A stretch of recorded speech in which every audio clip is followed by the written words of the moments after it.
Minsan sa Marikina, may isang lalaki ang nasiraan ng sapin sa paa at doon ipinanganak ang isang industriya. Ating kilalanin si Don Laureano Guevara o mas kilala bilang Kapitan Moy na siyang ama ng industriya ng sapatos sa Pilipinas. Isang araw, nasira ang nabili niyang sapatos mula sa Hong Kong. At para hindi na magpunta ng Parian o Binondo upang doon ipagawa, sinubukan niya itong ayusin kahit na wala siyang alam dito. Piyesa sa piyesa, maingat niyang binulat-lat ang sapatos at pinag-aralan kung paano ito binuo. At dito, ang makasaysayang bahay na ito ay itinalaga bilang unang pagawaan ng sapatos na humabi sa agrikultural na Marikina tungo sa pagiging shoe capital of the Philippines. Nandito tayo ngayon sa tahanan ni Kapitan Moy at makikita sa aking likuran ng Ola, habang dito naman makikita rin ang Philippine International Footwear Center. Ang Kapitan Moy ang naging lamanan ng sining at dedikasyon na siyang humabi sa kausayan ng mga Marikenyong sapatero. At bilang sentrong pangkultura ng Marikina, ang bawat hakbang sa lugar na ito ay mahalaga. Sa unahan ng Kapitan Moy ay ang Shoe Museum na isang estrukturang tinayo ng 1860s.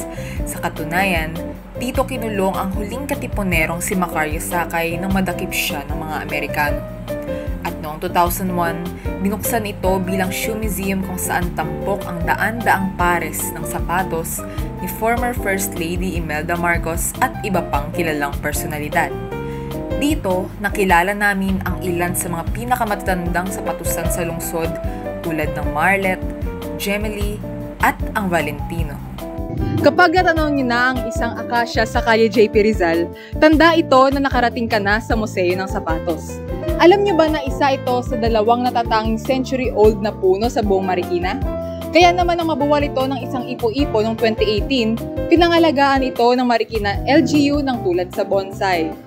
Ilang beses mang napatumba ng mga nagdaang trahedya tulad ng bagyo at pandemya, patuloy na namumulaklak at nagbubunga ang industriya ng sapatos tulad nitong akasya. Sa paglipas ng dekada, nanatiling matatag ang Valentino. Naitatag ito noong 1932 na ipinamana ng tita sa kanyang pamangkin na si Elpidio Valentino hanggang si pinagpatuloy ito ng mga henerasyon ng kanilang pamilya. Nagsimula ang paggawa ng sapatos sa drafting, paggupit ng leather, pagtahi hanggang sa paghulma ng sapatos gamit ang shoe last. Kapansin-pansin sa paggawaan ng Valentino na matatanda na ang nagsasapatos dahil kaunti na lang ang mga kabataang nais ipagpatuloy ito. Pero maiilan pa rin patuloy na isinasalba ang shoemaking industry sa panahon nito. Isa sa mga ito ay si Marcos Babela ng JRM Concept Footwear. Andito tayo ngayon sa V. Santos kung saan mahahanap ang pabrika ng Concept. Mula sa reselling hanggang sa naging ganap na brand noong 2017, nagsimula si Babela ng walang kapital sa kanyang negosyo. Madalas siyang magpunta sa mga shoe bazaar sa lungsod at hindi rin nagtagal ay naging kilala ito bilang isa sa mga nangungunang brand sa mga Christmas bazaar sa Marikina. Minsan nang nasalanta ng bagyong Ulysses ang dating pagawaan nito. Dami rin ito sa mga krisis na dulot ng pandemya na siyang nalagpasan gamit ang online selling platform. Pilipino tayo, kailangan bumangon, hindi pwedeng magpakalugmok sa struggles ng life, baka ng solusyon. Ngunit, kinakaharap rin ito ang suliranin ng industriya. So, wala na mga kabataan na continue ng paggawa ng sapatos. Isa yan sa problema ng lahat ng magsasapatos dito. Nauubos na yung mga gawa. Sa bawat oras na lumilipas, ang mga magsasapatos ay tumatanda na rin. Para manumbalit ang sigla ng industriya, nagsimula ng mga inisyatiba ang Marikina LGU tulad ng turismo at edukasyon. Nag-o-offer ng shoemaking courses ang ilan sa mga paaralan tulad ng pamantasan ng lungsod ng Marikina at Marikina Polytechnic College. Ang mga hakbanging ito ay para hikayatin ang mga kabataan na ipagpatuloy ang pagsasapatos at maipakilala ang lokal na komunidad.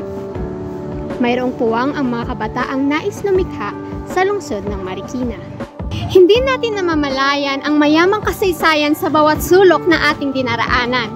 Tulad na lamang ng Marikina na lunsaran ng isang industriyang minahal ng mga Pilipino at naibibida sa ibang bansa.